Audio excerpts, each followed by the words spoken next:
Okay, when things get a little bit more complicated like this, we still follow the same steps to be able to sketch this type of graph. Now, yeah, like I said, they get a little bit more complicated. So with the y-intercept, we do the same thing. So we say y-int, let x equal 0. I'm not going to write all the working out, but 3 times 0 squared is 0, minus 7 times 0 is 0, minus 20 happens at minus 20. Done. Now for the x-intercepts,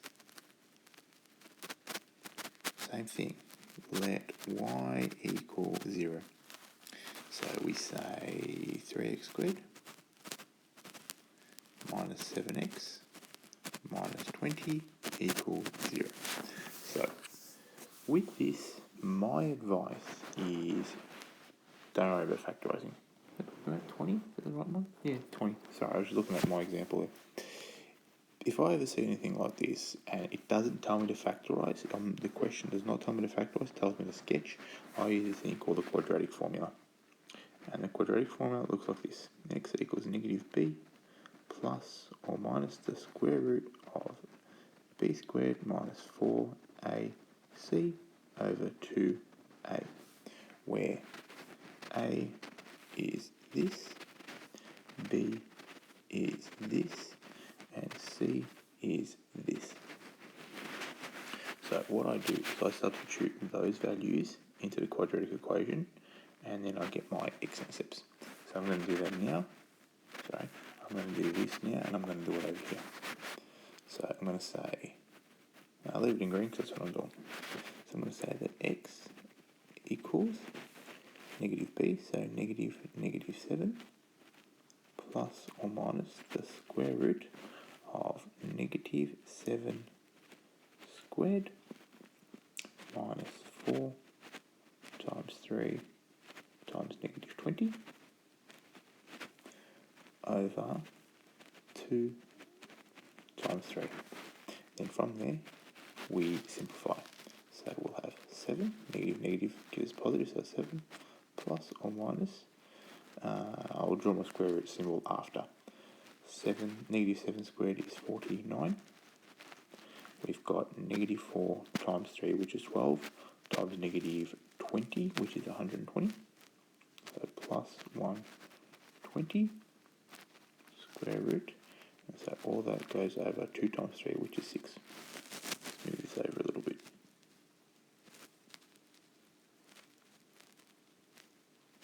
Okay, now I'm going to work over here. So we say equals 7 plus or minus the square root of 49 plus 120, which is 169, over 6.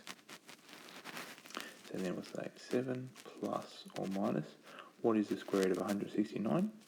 13, we say, over 6. So from there, I'm just going to change colours now at the end, go purple.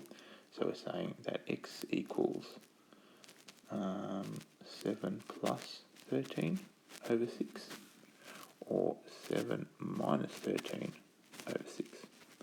So this will have 20 over 6, or what does it simplify to? 5 over 4 or something? No.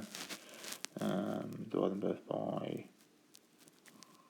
2, 10 on 3. I thought I had something else.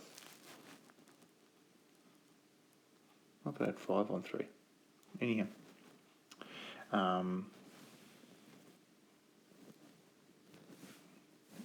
Draw that 10 clearer. 10 over 3. And he will have 7 minus 13, which is negative 6. So negative 6 over 6. So we'll have negative 1.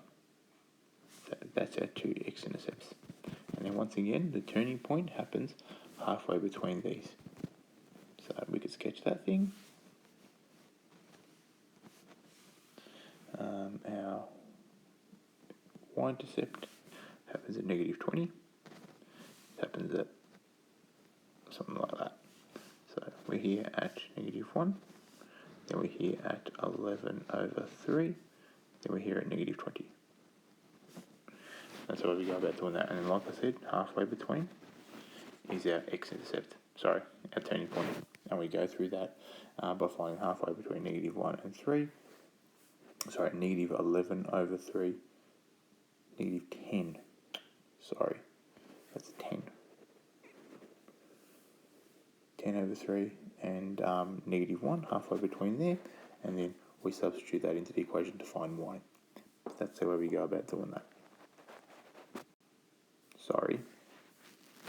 Just to go over that again. If you get something that looks like this, that looks like it may be messy to factorise, use the quadratic formula if you're not told to factorise. If they just say, sketch this thing, use this, happy days.